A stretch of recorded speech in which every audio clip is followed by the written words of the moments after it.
Oui, merci Monsieur le Président. Alors, je vais peut-être enfoncer un petit peu le clou parce que les précisions que vient de nous donner Monsieur Van Stevenden sont plutôt vont plutôt dans la ligne de ce que je voulais dire, mais je profite de cette délibération pour attirer l'attention de l'Assemblée sur les structures culturelles de proximité qui maillent notre territoire. Celles-ci comptent plus de 23 000 élèves, enfants, jeunes et adultes qui sont inscrits à un établissement d'enseignement artistique.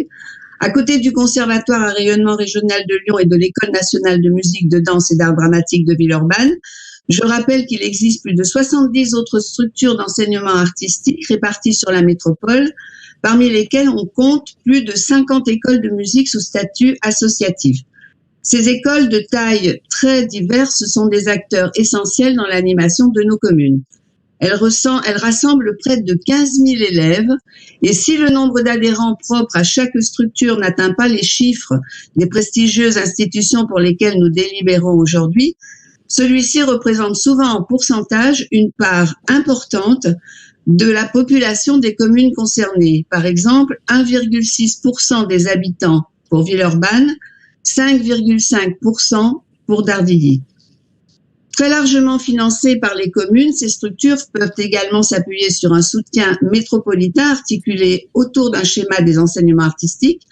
En place depuis 2018, celui-ci vu le jour au terme d'un travail conséquent et pertinent mené par les services métropolitains en partenariat étroit avec les structures d'enseignement. Nous souhaitons que les grandes lignes de celui-ci puissent être dévoilées le plus tôt possible. Le schéma en cours s'appuie sur un équilibre entre des éléments quantitatifs et qualitatifs et si le poids de ceux-ci, et en particulier l'importance donnée aux projets innovants et collaboratifs peut être renforcée, nous souhaitons éviter, dans ces périodes particulièrement inconfortables pour le monde associatif et culturel, l'émergence d'un schéma bâti sur des critères radicalement différents. Les structures ne souhaitent pas revivre la période d'incertitude qui avait précédé l'émergence du schéma actuel et ont besoin de visibilité et de perspectives claires.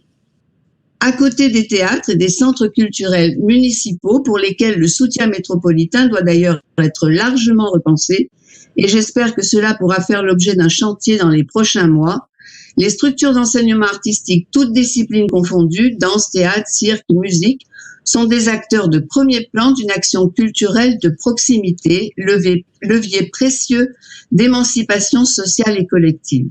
Faisons donc en sorte d'assurer à toutes ces structures, au-delà de leur taille et de leur statut, un soutien lisible, attentif, efficace, car elles participent à l'éducation et à l'épanouissement de nos habitants. Je vous remercie.